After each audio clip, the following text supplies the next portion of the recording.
Hello guys, channel knowledge for you में आपका स्वागत है।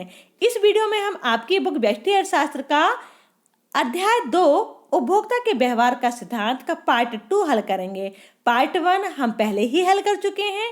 अब इस वीडियो में हम देखेंगे दीर्घ उत्तरीय प्रश्नों के उत्तरों को। तो चलिए देखते हैं। प्रश्न नंबर 1 है, उदासीनता वक्र विश्लेषण का उपयोग करते हुए उपभोक्ता संतुलन की स्थिति को समझाइए। तो यहाँ पर पूछा गया है कि हमें उपभोक्ता संतुलन को बतलाना है, और वो भी किस आधार पर बतलाना है? उदासीनता वक्र विश्लेषण का उपयोग करते हुए। तो चलिए देखते हैं। उत्तर है, उपभोक्ता के संतुलन की स्थिति को प्रदर्शित करने के लिए उदासीनता वक्र, जिसे तटस्थ वक्र भी कहा जाता है, विश्लेषण को सबसे अधिक महत्वपूर्ण एवं व्यवहारिक रीति माना जाता है।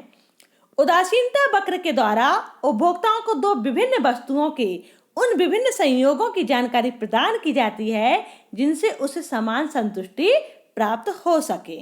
उपभोक्ता की आय निश्चित है और इसलिए वह केवल कुछ ही वस्तुएं खरीदकर संतुष्टि प्राप्त करने का प्रयास करता है। तो यहाँ पर माना गया है कि जो उपभोक्ता है उसकी आय निश्चित है और वह दो वस्तुओं के बीच इस तरीके से संयोग बिठा लेगा या संयोग प्राप्त करेगा जिससे कि उसे समान संतुष्टि प्राप्त हो सके। उदासीनता वक्र विधि द्वारा वह बिंदु ज्ञात किया जा सकता है जिस पर उपभोक्ता को अधिकतम संतुष्टि प्राप्त हो सके।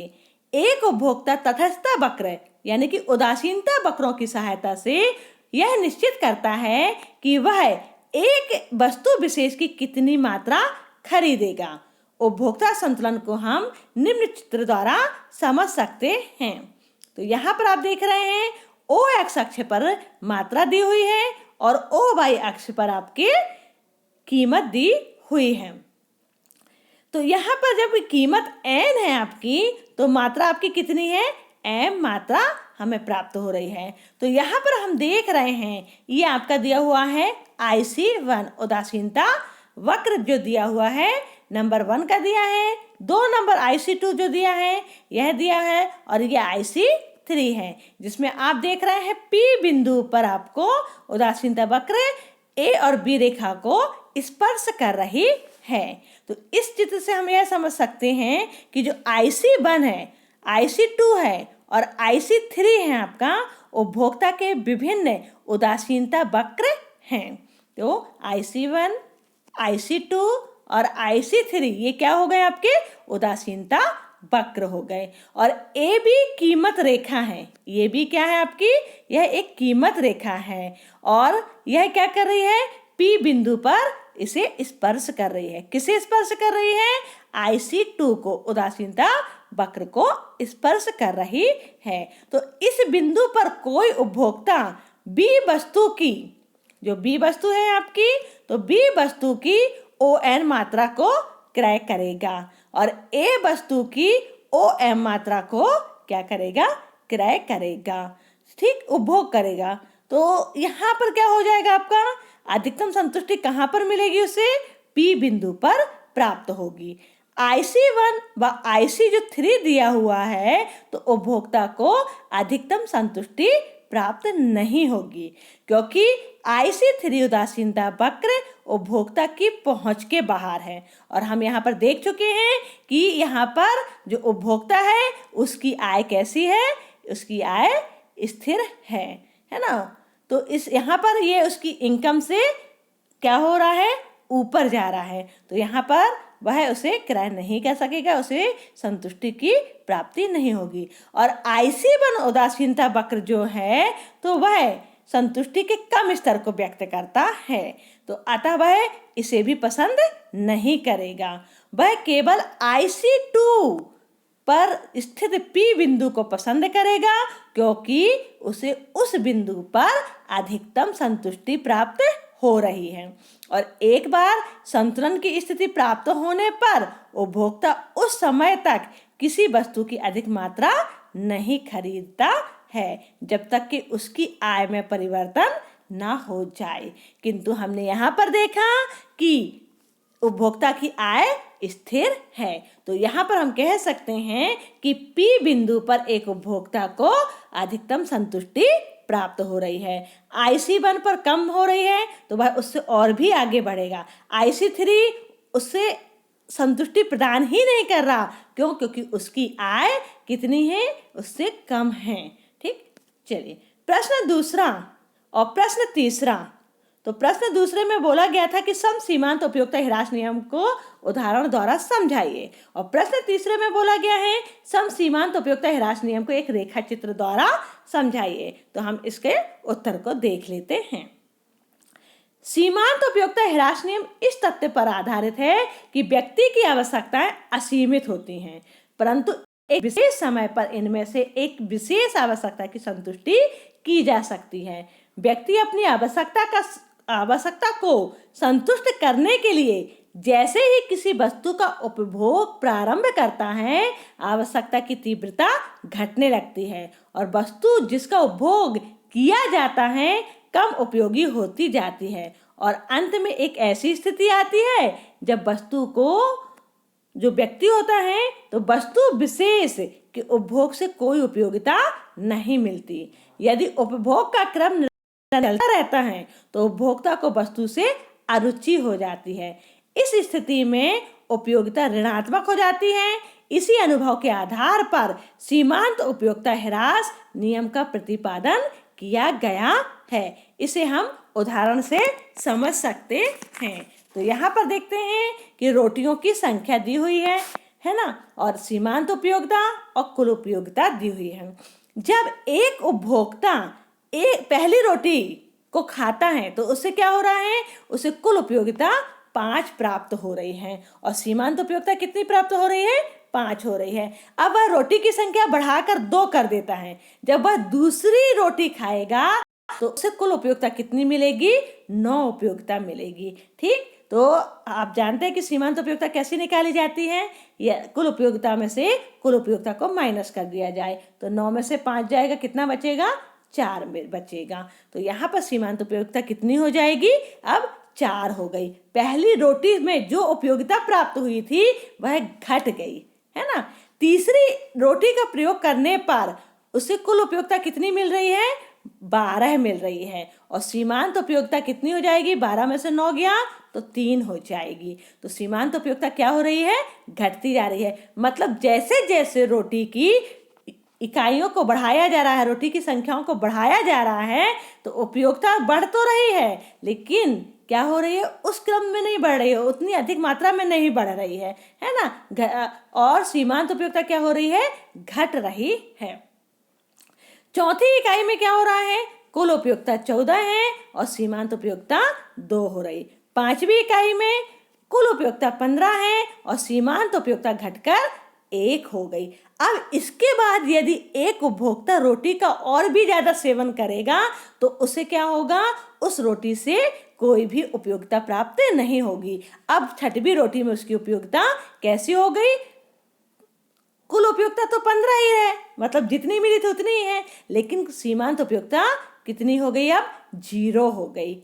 और यदि 7वीं रोटी का प्रयोग करेगा तो कुल उपयोगिता घट के 14 हो जाएगी और सीमांत उपयोगिता -1 हो जाएगी। मतलब सीमांत उपयोगिता क्या होती है? आपकी ऋणात्मक हो जाएगी। तो इसे हम चित्र के द्वारा समझ लेते हैं। OX अक्ष पर रोटियों की संख्या दी हुई है और OY पर आपकी सीमांत उपयोगिता दी हुई है। तो यहाँ देख रहे हैं कि जब हम पहली रोटी का प्रयोग किए थे तो हमें कितनी उपयोगिता मिली थी? कुल उपयोगिता 5 उपयोगिता मिली थी, है ना। 5 इकाई, एक इकाई पर 5 उपयोगिता प्राप्त हुई थी। ठीक, दूसरे में हमें 4 और तीसरे पर 3 और चौथे में हमें 2। ये आपकी सीमांत उपयोगिता के बारे में दिया हुआ है कि सीमांत उपयोगिता हमें किस तरीके की प्राप्त हो रही है। और जब हमने छठवीं रोटी का प्रयोग किया था तो हमारी जो सीमांत उपयोगिता थी वह कितनी थी? 0 थी। और यदि 7वीं रोटी का प्रयोग करेंगे तो हम माइनस पर चले जाएंगे, है ना। तो इस तरीके से हमारी जो क्या हो रही है? सीमांत उपयोगिता लगातार घट रही है। तो उपर्युक्त तालिका से स्पष्ट है कि उपभोक्ता द्वारा जैसे जैसे रोटियों के उपभोग में वृद्धि होती जाती है, वैसे वैसे रोटियों से मिलने वाला सीमांत तुष्टि गुण मतलब होता है संतुष्टि, है ना। तो सीमांत या उपयोगिता, तो सीमांत उपयोगिता कम होती जाती है तथा कुल उपयोगिता में घटती दर से वृद्धि होती है। प्रश्न नंबर 4 है, उदासीनता वक्र क्षैतिज या लंबवत अक्ष को स्पर्श क्यों नहीं करते हैं, स्पष्ट कीजिए। तो इसका उत्तर देख लेते हैं। उदासीनता वक्र क्षैतिज नहीं हो सकते। क्यों नहीं हो सकते? उदासीनता वक्र कभी भी एक्स अक्षांश के समांतर नहीं हो सकते, क्योंकि ऐसा होने पर इसके भिन्न भिन्न संयोगों से भिन्न भिन्न उपयोगिता प्राप्त होती है। तो मांग वक्र के समान ऊपर से नीचे की ओर गिरते हुए होंगे। मतलब जो उपयोगिता प्राप्त होती है वह उपयोगिता प्राप्त होना बंद हो जाएगी। तो इस प्रकार हम कह सकते हैं कि कभी भी एक्स के समांतर नहीं होती या फिर क्षैतिज नहीं होती। इसे आप चित्र में भी देख सकते हैं। मतलब ये कंडीशन या ये दशा नहीं बनती है। उदासीनता वक्र लंबवत नहीं हो सकते। अब क्यों नहीं हो सकते? क्योंकि उदासीनता वक्र की मान्यता के आधार पर इसके सभी बिंदुओं से हमको समान संतुष्टि प्राप्त होती है, परंतु लंबवत उदासीन रेखा पर ऐसा दिखाई नहीं देता है। ए बी सी तीनों बिंदुओं से हमको भिन्न भिन्न उपयोगिता प्राप्त होती है, अतः उदासीनता वक्र लंबवत कभी नहीं होते हैं। तो उदासीनता वक्र ना तो क्षैतिज होते हैं और ना कभी लंबवत हो सकते हैं। इसे भी आप चित्र द्वारा देख सकते हैं कि ये लंबवत नहीं हो सकते हैं। प्रश्न नंबर 5 है, मांग के नियम को रेखा चित्र की सहायता से समझाइए। तो मांग का जो नियम है तो वह क्या कहता है? तो मांग का नियम कहता है कि वस्तु के मूल्य और मांग के संबंध को स्पष्ट करता है। किसी वस्तु के मूल्य में होने पर उसकी मांग कम एवं किसी वस्तु के मूल्य में कमी होने पर उसकी मांग बढ़ जाती है। तो मतलब सीधा सा कह सकते हैं कि यदि कीमत बढ़ी तो मांग घटी, कीमत घटी तो मांग बढ़ी। इसे हम उदाहरण द्वारा समझ सकते हैं। तो यहाँ पर देख लेते हैं कि वस्तु की कीमत दी है और मांग दी है। जब वस्तु की कीमत 1 रुपये है तो कितने लोग मांग कर रहे हैं? 80 लोग मांग कर रहे हैं। 80 वस्तुओं की मांग की जा रही है और अब कीमत बढ़ के 2 रुपये हो गई। पहले 1 रुपये थी और अब बढ़ के कितनी हो गई? 2 रुपये हो गई। तो कीमत बढ़ने पर मांग क्या होगी? घट जाएगी और घट के कितनी हो जाएगी? 60 हो जाएगी। अब वस्तु की कीमत और बढ़ गई, मतलब अब बढ़ के कितनी हो गई? 3 रुपये हो गई और 3 रुपये होने पर मांग घटकर 40 हो गई। वस्तु की कीमत जब 4 रुपये होती है तो मांग घट के 20 ही रह जाती है। तो यहाँ पर हम इसे चित्र के द्वारा समझ लेते हैं। तो यहाँ पर देख रहे हैं कि ओ एक्स अक्ष पर मांग दिया है और ओ वाई पर आपकी कीमत दी हुई है। तो जब कीमत आपकी 1 रुपये है तो आपकी जो मांग है वो 80 है। 2 होने पर 60, 3 होने पर आपकी 40 और 4 होने पर 20 दी है। तो इन बिंदुओं को जब आप मिला देंगे तो इन बिंदुओं से मिलाने पर क्या प्राप्त होगा? डीडी रेखा प्राप्त होगी, जिसे मांग वक्र भी कहा जाता है। तो उपर्युक्त सारणी से स्पष्ट है कि जैसे जैसे वस्तु के मूल्य में वृद्धि होती जाती है वैसे वैसे उसकी मांग कम हो जाती है। अतः स्पष्ट है कि वस्तु के मूल्य एवं वस्तु की मांग में विपरीत संबंध होता है। तो वस्तु के मूल्य और वस्तु की मांग में कैसा संबंध होता है? विपरीत संबंध होता है। प्रश्न नंबर 6 है, मांग के नियम का महत्व समझाइए। तो मांग के नियम के महत्व को देख लेते हैं। तो सबसे पहला है कीमत निर्धारण में सहायक। तो जो मांग का नियम होता है वह कीमत निर्धारण करने में हमारी सहायता प्रदान करता है। कैसे सहायता प्रदान करता है? जैसे कि मान लीजिए एक व्यापारी है, तो व्यापारी को अपनी वस्तु की कीमत निर्धारित करने के लिए मांग के नियम को ध्यान में रखना पड़ता है। इसके आधार पर वह यह जान सकता है कि एक निश्चित सीमा तक किसी वस्तु की कीमत बढ़ाने पर उसकी मांग किस सीमा तक गिरेगी तथा एक निश्चित सीमा तक किसी वस्तु की मांग कीमत घटा देने पर उसकी मांग किस सीमा तक बढ़ेगी। दूसरा है करारोपण में सहायक है, मतलब कर लगाने में भी मांग का जो नियम होता है वो सहायता करता है। तो मांग के नियम का अध्ययन करारोपण में सहायक सिद्ध होता है। यदि किसी वस्तु पर कर बढ़ाने से इस सीमा तक कीमत बढ़ जाती है कि उसकी मांग में कमी आ जाए, तो ऐसी दशा में कर लगाना उचित नहीं होगा। क्यों? क्योंकि यदि मांग कम हो जाएगी तो कर तो उतना ही मिलेगा, टैक्स तो उतना ही मिलेगा, है ना। तो क्योंकि कर की आय लगभग वही रहेगी। प्रश्न नंबर 7 है, मांग को निर्धारित करने वाले घटकों को समझाइए। तो मांग को प्रभावित करने वाले निम्नलिखित घटक हैं। नंबर 1 है वस्तु की कीमत। तो सबसे पहले तो वस्तु की कीमत जो होती है वह मांग को प्रभावित करती है। कैसे प्रभावित करती है? यदि कीमत बढ़ जाएगी तो क्या हो जाएगा? मांग घट जाएगी। कीमत घट जाएगी तो मांग बढ़ जाएगी। तो इस प्रकार वस्तु की कीमत मांग को प्रभावित करती है। दूसरा है उपभोक्ता की आय। यदि उपभोक्ता की आय जो है कम रहे तो वो क्या करेगा? मांग भी कम करेगा। लेकिन यदि उपभोक्ता की आय बढ़ जाती है तो वह मांग को बढ़ा देता है, मांग अधिक कर देता है। तो इस प्रकार मांग को क्या करेगा?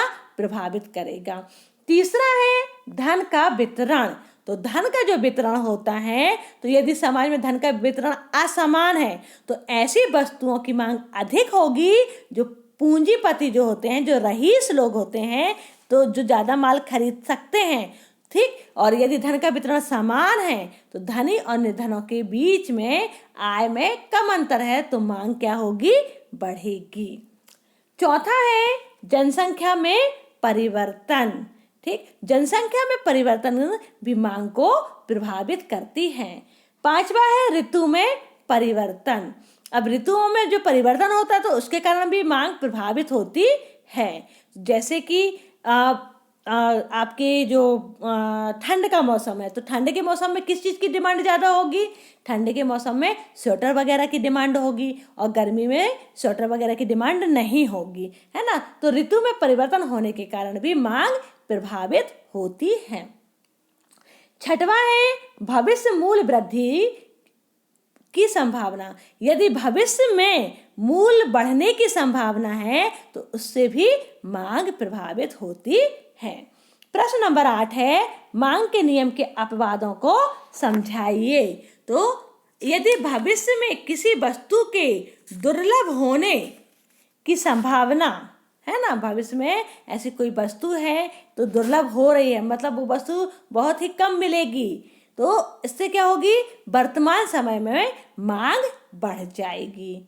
ठीक है, तो अब क्या हो रहा है? यहाँ पर तो बोला जा रहा था कि वस्तु जो है कि उसकी कीमत घटे बढ़े उससे प्रभावित होता है, लेकिन यहाँ पर क्या हो रहा है? जैसे मान लो युद्ध की स्थिति वगैरह कुछ बन रही है, तो लोग क्या करेंगे? सामान अगर महंगा भी मिल रहा है तो कलेक्शन करके इकट्ठा करके रख लेंगे। क्यों? क्योंकि पता है कि भविष्य में वो वस्तु नहीं मिलेगी। दूसरा है आवश्यक वस्तुओं के संबंध में यह नियम क्रियाशील नहीं होता। जैसे आवश्यक वस्तु होती है, नमक वगैरह होता है, तो उनका रेट बढ़ भी जाए, उनकी कीमत बढ़ भी जाए तो भी यह नियम उस पर लागू नहीं होगा। तीसरा है प्रतिष्ठा प्रदान करने वाली अथवा मूल्यवान वस्तुओं पर मांग का नियम लागू नहीं होता है। और चौथा है उपभोक्ता की अज्ञानता। यदि उपभोक्ता को ज्ञात ही नहीं है कि कौन सी वस्तु कितनी कीमत की आती है तो ये मांग का नियम लागू नहीं होगा, क्योंकि एक उपभोक्ता उसी कीमत पर वस्तु को खरीद ही लेगा, क्योंकि उसको जानकारी ही नहीं है कि इस वस्तु की कीमत कितनी है। पांचवा है जनसंख्या में वृद्धि। अब जनसंख्या में वृद्धि होगी तो व्यक्ति को वस्तु खरीदनी ही पड़ेगी, चाहे वो महंगी मिले या सस्ती मिले, तो मांग का नियम यहाँ पर लागू नहीं होगा। छठवां है गिफिन का विरोधाभास। गिफिन जो है तो उन्होंने क्या किया था, निम्न कोटि या घटिया वस्तुओं को गिफिन नाम दिया हुआ था ना, इनके नाम से ये गिफिन वस्तुएं, जो घटिया वस्तुएं होती थी तो गिफिन वस्तुएं भी उन्हें कहा जाता था। जो निम्न कोटि की वस्तु होती हैं तो उस पर क्या होता है कि यदि उपभोक्ता की आय बढ़ती है तो घटिया किस्म की वस्तुओं को खरीदना वह बंद कर देता है। वह कैसी वस्तु खरीदना पसंद करता है, अच्छी वस्तुओं को पसंद करना, अच्छी वस्तुओं को खरीदना पसंद करता है। तो इस प्रकार से जो गिफिन का विरोधाभास है तो उस पर भी यह नियम लागू नहीं होता है।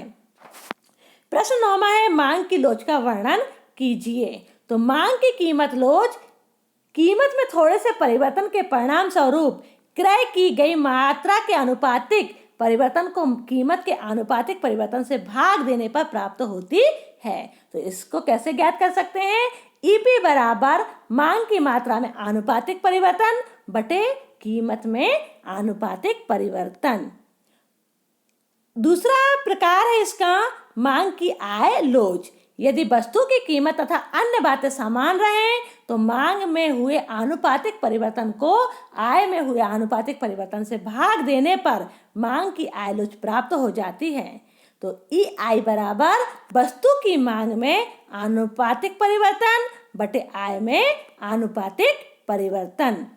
तीसरा प्रकार है मांग की आड़ी लोच। यदि x और y वस्तुएं एक दूसरे की स्थानापन्न हैं अथवा एक दूसरे की पूरक हैं तो इनमें से एक वस्तु की कीमत में परिवर्तन का दूसरी वस्तु की मांग पर प्रभाव पड़ेगा।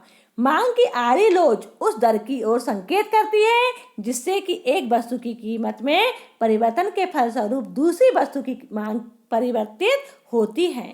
उदाहरण के लिए समझ लें, दो वस्तुएं हैं x और y। यदि y वस्तु की कीमत में परिवर्तन कर दिया जाए तो x वस्तु की मांग में कितना परिवर्तन हुआ तो यह मांग की आड़ी लोच कहलाएगी। संक्षेप में कहें तो x वस्तु की मांग में हुए आनुपातिक परिवर्तन को y वस्तु की कीमत में हुए आनुपातिक परिवर्तन से भाग देने पर मांग की आड़ी लोच प्राप्त की जाती है। तो इसे कैसे ज्ञात करेंगे, मांग की आड़ी लोच बराबर x वस्तु की मांग में आनुपातिक परिवर्तन बटे y वस्तु की कीमत में आनुपातिक परिवर्तन। प्रश्न नंबर 10 है कीमत मांग लोच के निर्धारक तत्व समझाइए। तो कीमत मांग लोच के निर्धारक तत्व निम्न प्रकार से हैं। सबसे पहले है वस्तु की प्रकृति। वस्तु की प्रकृति किस तरीके की है, लोचदार है, बिलोचदार है ना। तो यह मांग के निर्धारण करने का पहला तत्व है। दूसरा है वस्तु के क्रेता का वर्ग। वर्ग कैसा है, धनी वर्ग है या गरीब वर्ग है, तो यह भी मांग की लोच को प्रभावित करेगा। तीसरा है स्थानापन्न वस्तुओं की मांग लोचदार होती है। चौथा है वस्तु का मूल्य। तो मांग की लोच वस्तु के मूल्य पर निर्भर करती है। जिन वस्तुओं का मूल्य अधिक होता है उनकी मांग कम लोचदार होती है और जिन वस्तुओं की कीमत बहुत कम होती है तो उनकी मांग बिलोचदार होती है। पांचवा है समाज में धन के वितरण का स्वरूप। समाज में धन का वितरण समान होगा तो वस्तुओं की क्रय शक्ति समान होगी। ठीक, तो इस तरीके से कीमत मांग लोच को निर्धारित करता है। छठवा है संयुक्त मांग। तो कुछ ऐसी वस्तुएं होती हैं कि जिनकी मांग दूसरी वस्तु के साथ की जाती है, जैसे कि डबल रोटी, मक्खन, पेन, स्याही, है ना, कार, पेट्रोल। तो ये कैसी वस्तुएं हो गई, ये पूरक वस्तुएं हो गई। मतलब एक वस्तु की डिमांड होगी तो दूसरी वस्तु की भी डिमांड या मांग अपने आप हो जाएगी। प्रश्न नंबर 11 है विभिन्न प्रकार की मांग की कीमत लोच का वर्णन कीजिए तथा रेखा चित्र की सहायता से इन्हें समझाइए। तो मांग की कीमत लोच के प्रमुख प्रकार निम्नांकित हैं। पहला है पूर्णतः लोचदार मांग। तो पूर्णतः लोचदार मांग क्या होती है, जब किसी वस्तु के मूल्य में कोई परिवर्तन ना हो या आंशिक परिवर्तन हो परंतु वस्तु की मांग में भारी परिवर्तन हो जाए तो ऐसी वस्तु मांग को पूर्णतः लोचदार मांग कहते हैं। अतः मांग की लोच अनंत होती है। जैसे कि वस्तु की कीमत में कोई परिवर्तन नहीं हुआ, मतलब वस्तु की जो कीमत है उसमें किसी प्रकार की कोई न तो कमी हुई और ना ही वृद्धि हुई, ठीक, स्थिर है। लेकिन क्या हुआ, मांग में या तो 10% की वृद्धि हो जाए या 10% की कमी हो जाए तो मांग की लोच कैसी कहलाएगी, अनंत कहलाएगी या पूर्णतः लोचदार मांग कहलाएगी। इसे हम चित्र के द्वारा समझ सकते हैं। यहाँ आप देख रहे हैं कि ओ एक्स अक्ष पर मात्रा दी है और ओ वाई पर आपकी कीमत दी है, ठीक है। ये डी डी रेखा दी हुई है जो आपको दिखा रही है कि कीमत क्या है, स्थिर है, कीमत में किसी प्रकार का कोई परिवर्तन नहीं हो रहा है। लेकिन मात्रा क्या है, जब मात्रा आपकी पहले क्यू मात्रा थी और वह बढ़ के अब क्या हो गई, Q1 हो गई है। कीमत में किसी प्रकार का कोई परिवर्तन नहीं हुआ, लेकिन मात्रा बढ़ के Q से Q1 हो गई। तो कौन सी मांग कहलाएगी, यह पूर्णतः लोचदार मांग कहलाएगी। दूसरा है अधिक लोचदार मांग। जब किसी वस्तु की मांगी गई मात्रा में परिवर्तन उसके मूल्य में परिवर्तन की तुलना में अधिक अनुपात में होता है, तब उस वस्तु की मांग की लोच अधिक लोचदार होती है। उदाहरण के लिए, किसी वस्तु की कीमत में 10% की कमी आने पर उस वस्तु की मांग में 20% की वृद्धि हो जाए तो ऐसी वस्तु की मांग लोच अधिक लोचदार कहलाएगी, यानी जो आपकी लोच है वह इकाई से अधिक होगी। तो इसे देख लेते हैं। आप यहाँ देख रहे हैं कि P जब कीमत थी तो Q इसकी मात्रा थी और आपकी कीमत घट के कितनी हो गई, P1 हो गई, ठीक है। तो यहाँ पर P1 घटी तो आप देख रहे हैं यहाँ का जो अंतर से समझ जाएंगे 10% कमी हुई है, लेकिन आपका जो मात्रा है, आपकी जो मात्रा है वो बढ़ के क्या हो गई, Q से Q1 हो गई, मात्रा 20% बढ़ गई। तो यह कौन सी मांग कहलाएगी, यह अधिक लोचदार मांग कहलाएगी। तीसरा है लोचदार मांग। जब किसी वस्तु की मांग में परिवर्तन ठीक उसी अनुपात में होता है जिस अनुपात में मूल्य में परिवर्तन होता है, तब ऐसी वस्तु की मांग लोचदार मांग कहलाती है। जैसे कि यदि किसी वस्तु के मूल्य में 25% की वृद्धि कर दी जाए और वस्तु की मांग में भी 25% की कमी हो जाए तो मांग की लोच लोचदार कही जाएगी। जैसे आरामदायक आवश्यकताओं की जो वस्तुएं होती है ना, तो उनकी मांग लोचदार होती है। तो यहाँ पर देख लीजिए कि यहाँ पर जितना परिवर्तन हो रहा है कीमत पर, उतना ही आपकी मात्रा पर परिवर्तन हो रहा है, तो इसे लोचदार मांग कहा जाएगा।